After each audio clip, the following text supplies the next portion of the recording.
Assalamualaikum warahmatullahi wabarakatuh. Perkenalkan, kami dari kelompok 4 kewarganegaraan. Di sini sebelumnya saya perkenalkan diri dulu. Saya Satria Tegar Nugraha. Saya Torik Akbar. Saya Nur Aziza Salma. Saya Ali Sabri Nagariati. Saya Dati Nur Asifah. Oke, di sini kami diberikan tugas untuk mencari permasalahan sosial atau isu sosial di mana melanggar kewarganegaraan seperti itu. Nah, jadi penelitian ini kita mencari suatu permasalahan yang ada di lingkungan UIN, sekitar UIN gitu ya. Nah, pelanggaran tersebut tepatnya yaitu maraknya pencurian di daerah sekitar UIN yang menimbulkan para warga menjadi resah gitu ya, keresahan warga yang ada di sekitarnya. Nah, kejadian tersebut lokasinya ada di khususnya itu di daerah Cipadung. Nah, saat ini kami semua berada di kosan Wisma Nurjaman. Dalam kasus ini kami sudah mendapatkan beberapa bukti berupa rekaman CCTV, foto, dan alat yang tertinggal berupa kunci T. Sayangnya kasus ini memakan salah satu korban mahasiswi Universitas Islam Negeri Bandung. Oke, nah di sini kita walaupun kita sudah mendapatkan beberapa barang bukti berupa rekaman CCTV, tapi kita perlu observasi lebih lanjut, yaitu mewawancarai beberapa mahasiswa yang ada di kosan ini gitu ya. Jadi tanpa lama-lama langsung aja kita mewawancarinya ya. Ciao. Oke, teman-teman, kita sekarang sedang bersama salah dua ya, karena dua orang narasumber di mana mereka juga merasakan hal yang sama atau keresahan yang sama, di mana banyak sekali tindak pencurian di lingkungan UIN, sekitar UIN, khususnya di Cipadung dan mengisi area ya, teman-teman. Nah, saya ingin bertanya dulu ke Bapak. Ini boleh dengan siapa namanya? Nama asli. Nama asli. Ya, Fajrin. Nah, Pak Fajrin, Ya. di sini saya mau menanyakan, apakah di lingkungan Bapak nih ya, lingkungan Bapak sendiri, apakah sering terjadi suatu pencurian atau hal-hal yang seperti ini, Pak? Ya, kalau di daerah sini katanya masih sering terjadi pencurian motor khususnya. Oke. Tapi kalau di wilayah saya nggak tahu sih itu mah, jarang. Tapi kalau di sini memang kata orang-orang memang sering terjadi pencurian motor. Memang sudah berulang kali terjadi lah. Nah, yang sekarang tuh katanya yang di kosan ini ya ada indikasi dugaan percobaan pencurian motor gitu katanya. Oke. Gitu paling. Dari informasi yang Bapak sampaikan memang berarti banyak sekali ya, Pak ya? Kalau iya benar-benar. Pencurian ini gitu ya. Ya, terus apalagi kalau dekat kosan gini kan mahasiswa gitu, banyak sekali pencurian motor. Dari Bapak sendiri apakah pernah mengalami kejadian tersebut atau bagaimana? Oh, belum, Pak. Saya nggak ada. Baik, terima kasih, Pak. Nah, saya lanjut ke ini. Bapak itu blockingan, Pak. Namanya siapa, Pak? Blocking, Pak. Kenalkan, ya, nama saya Gisni Yari Nur Ajani. Ke sini, Pak. Nah, boleh. Oke, nama Bapak Gisni. Nah, Bapak Gisni, saya mau bertanya, Bapak Gisni pernah mengalami hal-hal seperti ini atau tidak, Pak? Oh, kalau mengalami sih ya saya pernah. Oh, pernah. Seperti yang tadi dikatakan sama Pak Jrin gitu ya. Memang di daerah ini tuh memang banyak sekali pencurian ya. Kalau saya ini mengalami di sini terutama helm gitu. Oh iya. Nah, di sini saya mengalami pencurian helm. Tapi di sini saya tidak memiliki barang bukti karena pada waktu itu helm saya disimpan di sebelah kosan saya. Nah, sewaktu saya melihat kembali helm saya sudah hilang, Pak. Gitu. Berarti memang banyak sekali terjadi permasalahan atau pencurian ini ya. Salah satunya tadi pencurian helm gitu. Nah, Bapak selain pencurian helm ini, Bapak pernah mendengar atau teman-teman sekosan atau yang lain permasalahan ini hal yang sama gitu, pernah nggak atau gimana? Kalau informasi seperti itu sih memang sudah pernah ada juga. Oke. Oh, yaudah banyak gitu ya. Baik, mungkin terima kasih, segitu aja wawancara saya. Terima kasih Bapak Gisni dan Bapak Fajrin. Terima kasih. Ya, nanti kita mencari narasumber-narasumber yang lainnya untuk memperkuat permasalahan ini dan mencari tahu siapa pelakunya ya. Begitu, saya Satria. See you in next video. Let's go. Oke, baik. Terima kasih sebelumnya telah diberikan kesempatan untuk mewawancara. Izin perkenalkan diri terlebih dahulu, Kak. Kami dari kelompok berapa? 4. Kelompok 4 diberikan tugas untuk meneliti dan mewawancara perihal permasalahan sosial mengenai pelanggaran kewarganegaraan. Nah, sebelumnya di sini saya dengan bertanya dengan Kak siapa ini? Nama saya Muhatifan Pratama, biasa dipanggil Mip. Sebelumnya kakak, kami minta izin buat diwawancarain ya perihal permasalahan yang bakal kita angkat ini. Oh iya, boleh. Nah, pertanyaannya mungkin sebelumnya kapan tepat kejadian pencurian motor itu, Kak? Gitu. Kejadian tanggal tepatnya Ya. jelang berapa hari lalu ya, bentar saja, saya lupa. Motor itu pokoknya kejadian itu tanggal 7 Mei. 7 Mei, tepatnya di jam Kalau ketahuannya itu tuh tadi pagi, cuman pas dicek di CCTV si maling itu tuh ngambil jam 12:30 malam. 12:30 malam. 12:30 malam. Nah, berarti kronologinya itu tuh gimana, Kak? Apakah dia ngebobol dulu pagar atau gimana? Nah, dia itu nggak ngebobol pagar. Si pagarnya ini kan ada dua ya, Iya. pagar buat jalan sama pagar buat yang motor tuh. Hmm. Nah, salahnya kebiasaan anak kosan ini kan udah dibilangin untuk lebih tanggung jawab lagi masalah bekas pagar itu tutup lagi. Tapi waktu kejadian itu si anak kosan ini lepas tanggung jawab gitu, lalai lah. Si pagar buat jalan kaki itu terbuka, gitu nggak tertutup. Nah, dari situ maling bisa dengan mudah gitu. Dan malingnya pun itu ngambil motornya lewat si jalan kakinya itu, si pejalan gerbang pejalan kaki. Oke, jadi malingnya ini, si pelakunya ini mudah gitu ya buat ngakses masuknya karena Iya, nggak karena kekunci kebuka. pagarnya Iya, gitu. kunci. Oke. Nah, untuk yang motornya apakah berhasil dicuri atau gimana dari motornya ini? Nah, si pelaku itu tuh udah ngebobol 3 motor. Oke. Yang berhasil kecuri itu 1 motor. Dan itu pun semuanya masih ada kunci gandanya. Jadi si pelaku ini tuh jelas banget di CCTV diseret dulu, dihancurinnya di luar kosan, di depan banget seberang kosan. Baru dihancurin pakai batu. Berarti udah berhasil keluar motornya. Iya, diseret dan itu pun makan waktu yang lama, nggak bentar. Berarti pelakunya berapa orang? Di CCTV kelihatan ada 2 orang, yang menyeret itu 1 orang.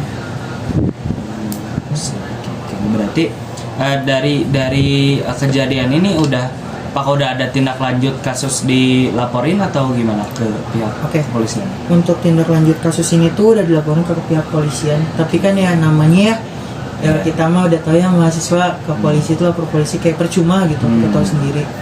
Malah kalau misalnya mau lapor polisi pun kalau kita jujur-jujuran aja, yang namanya mahasiswa juga udah tahu ya harus ada uangnya, dan itu bisa ngabisin lebih dari harga motornya. Dan udah banyak kan kejadian yang lapor nggak ada yang balik. Jadi ya udah, si yang hilang ini pasrah.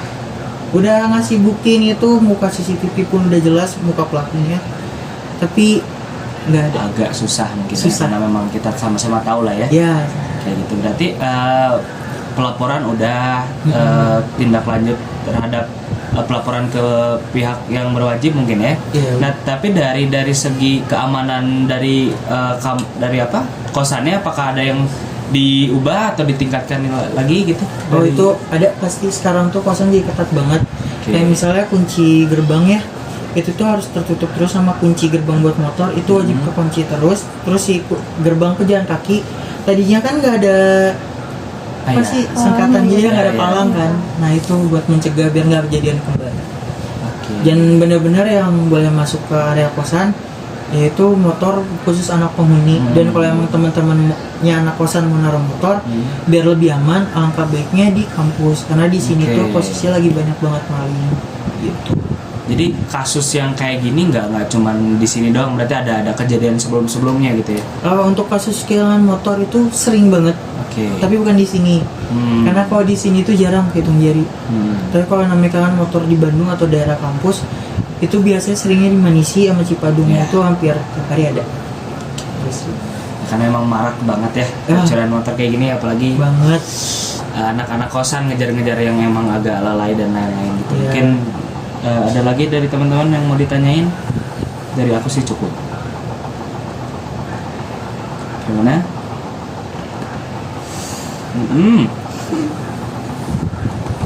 Mungkin cukup aja mungkin ya, cukup dulu ya. Oh bentar. Nah, kalau untuk kejadiannya tuh ketahuannya kayak gimana Kak? Ketahuan itu udah dicuri gitu. Ketahuan dia curi. Iya. Nah, iya kan motornya mahasiswi ya, anak Feby, namanya itu Tiara sama Safitri. Mereka tuh ceritanya, dia angkatan saya, angkatan 2021, sedang dari semester 8, dia tuh mau berangkat ke LC, mau persiapan buat tes TOEFL sama TOEFL. Nah pas mau berangkat kan tesnya mulai jam 9, OTW jam 8 lah, mereka namanya cewek ada aja kan. Pas mau berangkat, dia ke bawah ngecek pakaian, motornya nggak ada gitu. Terus panik langsung nelpon saya, kan saya yang tanggung jawab di sini, nelpon ke saya, nanya buat cek CCTV, akhirnya ketahuan ternyata dicuri.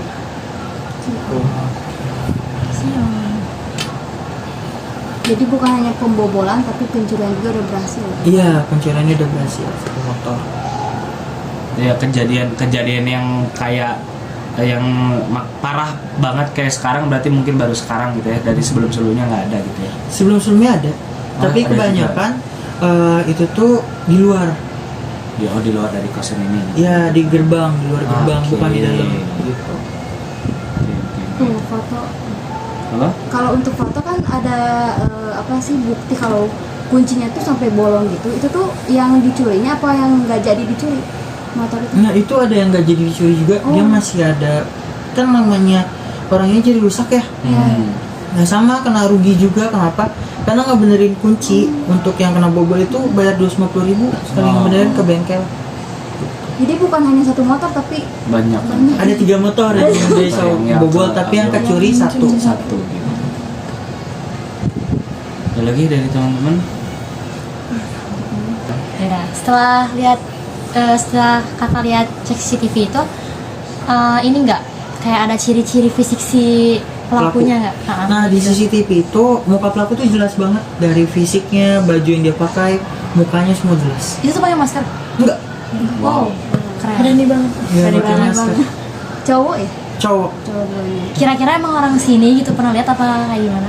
Aku sih ngeliatnya kayak mahasiswa juga, kayak mahasiswa butuh duit. Oke. Mungkin kalau boleh aku kirim ke teman-teman kali ya, Oke, videonya aku kita kirim. lihat. Torik bukannya udah ada? Di grup ada kan? Mungkin dari bukti CCTV ini kita minta izin buat nanti dipublikasikan juga Boleh. ke tugas kami gitu. Iya boleh. Kalau untuk pembobolannya itu, apakah pelakunya itu kayak bawa semacam alat bantu untuk membobol itu? Bawa malah alat bantu kunci T-nya itu ketinggalan si pelaku tuh. Wah. Ketinggalan, nggak kebawa lagi, ada di kosan, jadi bukti kan.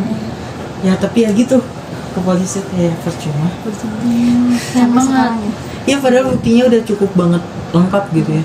Dari pertama muka si pelaku jelas di CCTV. Kedua barang bukti buat dia nyurinya ada. Dan bukan hanya si kunci T, tapi bekas dia ngancurin si kunci gandanya pun masih ada depan kosan. Ada. Berarti sampai sekarang belum ada proses lebih dalam lagi, mengusut lebih dalam lagi, atau udah ada progres nih dari pihak sana? Nggak ada sama sekali kalau untuk Nggak dari ada. pihak kepolisian, nggak pernah ada progres sama sekali, bahkan bukan untuk kasus ini aja, tapi untuk kasus-kasus sebelumnya pun nggak ada progres sama sekali. Saran kalau bisa teh nanya semua, yang belum supaya nanya, jangan diem aja. Nih. Kan saya malam tuh jam 12-an ke atas kan suka jalan-jalan.